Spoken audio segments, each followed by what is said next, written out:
ఏదో డార్క్ సీక్రెట్లు నేను బయట పెడతా, మరేదో చెప్తా, నీ బొంద పెడతావు, పెట్టు. ఏం పెడతావు? ఏం డార్క్ సీక్రెట్స్ ఉన్నాయి? మాడుకుందామా మరి ఎవరు డార్క్ సీక్రెట్ ఏందో? కరీంనగర్లో పోయి నీ కార్యకర్తలను అడుగుదామా నీ చరిత్ర ఏందో? అసలు నిన్ను బీజేపీ అధ్యక్ష పదవి నుంచి ఎందుకు దించారో మాడుకుందామా, చర్చ చేద్దామా? కొద్దిగా బుద్ధి జ్ఞానం ఉండాలి, బెదిరించడానికి కాదు. ఎవరి హక్కులు వాళ్ళకు ఉంటాయి, ఎవరి గౌరవాన్ని వాళ్ళు కాపాడుకునేటువంటి ఒక హక్కు ఉంటుంది. ప్రజా జీవితంలో ఒక మాజీ మంత్రికి, ఒక ఎమ్మెల్యేను పట్టుకొని ఒక కేంద్ర మంత్రిగా ఇష్టారీతన మాట్లాడితే సహించాలనా? పొద్దున్న లేస్తే అరెస్ట్ చేయండి, అరెస్ట్ చేయండి. నీ జాగిరా లేకపోతే రేవంత్ రెడ్డి జాగిరా అంటే ఎట్లా పడితే అట్లా అరెస్ట్ చేస్తారా? మెదడుకు నోటికి కనెక్షన్ లేదు, ఏది పడితే అది మాట్లాడాలి. అక్కడ విలేకరులు అడుగుతూ ఉండేవాళ్ళని, మరి కేంద్ర ప్రభుత్వం మీ దగ్గరనే ఉంది కదా సార్ అంటే అదంతా వేరు. మమతా బెనర్జీ అంటే కేసీఆర్ గారిని గుర్తుపట్టలేదట. ఎవడైనా మెడకాయ మీద తలకాయ మాట మాట్లాడండి, ఇది నాకు అర్థం కాదు.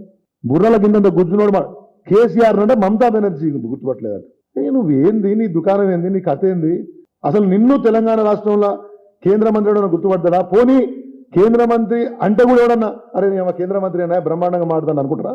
నేను చూసిన తర్వాత మన నోరు ఇప్పితే కంపేనా? కొద్దిగానైనా మాట్లాడేటప్పుడు మనం మాట్లాడితే జనం ఏమనుకుంటారు అంటే ఏమనుకుంటారు అనుకుంటే ఇట్లా మాట్లాడనుకోండి, అది వేరు. ఓ పద్ధతి లేకుండానే కదా మాట్లాడేది. మీరు కేసీఆర్ను కేటీఆర్ను తిడితే పెద్దోని అయిపోవు. నీవు ఎన్ని మాటలు మాట్లాడినా ఇట్లాంటి మాటలు మాట్లాడితే ఒక జోకర్ లాగా మిగిలిపోతావు తప్పితే ప్రజా జీవితంలో పేరు తెచ్చుకోలేమనే విషయాన్ని కూడా మీకు తెలియజేస్తా ఉన్నాను.